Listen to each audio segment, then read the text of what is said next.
र पापको सामर्थ अनि शक्ति पनि हामीबाट यीशु ख्रीष्टले उठाइ लानुभयो बिकज उहाँ रेजरेक्सन भएको कारण के भएको कारण उहाँ जीवित उठ्नु भएको कारण अब कुनै पनि तपाईँ र म पापको दास होइनौँ पहिला हामी पापको दास यानि कि सर्व नोकर थियौँ तर अब हामी पापको नोकर होइन किनकि पापको अधिकार तपाईँ र म माथि छैन पापको अधिकार चाहिँ कस्तो उठाइरहनु भयो यीशु ख्रीष्टले क्रुसको धारा अनुसार यीशुको साँच्चै नै जीवित उठ्नु भएको कारण चाहिँ यदि यीशु ख्रीष्ट मरेर आजको दिन पनि इजरायलको त्यो गार्डनको पेलमा उहाँको हड्डी भेटिएको भएको भए चाहिँ तपाईँ मेरो पाप चाहिँ क्षमाउँदैन आज पनि तपाईँ र म पापको कमरा नै हुँदथ्यौँ पापको शक्ति तपाईँ र म माथि हुँदथ्यो तर यीशु ख्रीष्ट चाहिँ जीवित उठ्नु भएको कारण चाहिँ पापको शक्ति आज तपाईँ र म माथि छैन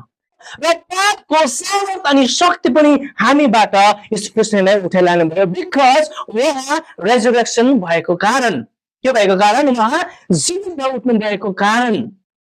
अब कुनै पनि तपाईँ र म पापको दास होइनौँ पहिला हामी पापको दास यानि कि सर्व नोकर थियौँ तर अब हामी पापको नोकर होइन किनकि पापको अधिकार तपाईँ र म माथि छैन पापको अधिकार चाहिँ कस्तो उठाइरहनु भयो यीशु ख्रीष्टले क्रुसको धारा अनुसार यीशुको साँच्चै नै जीवित उठ्नु भएको कारण चाहिँ यदि यीशु ख्रीष्ट मरेर आजको दिन पनि इजरायलको त्यो गार्डनको पेलमा उहाँको हड्डी भेटिएको भएको भए चाहिँ तपाईँ मेरो पाप चाहिँ क्षमाउँदैन आज पनि तपाईँ र म पापको कमरा नै हुँदथ्यौँ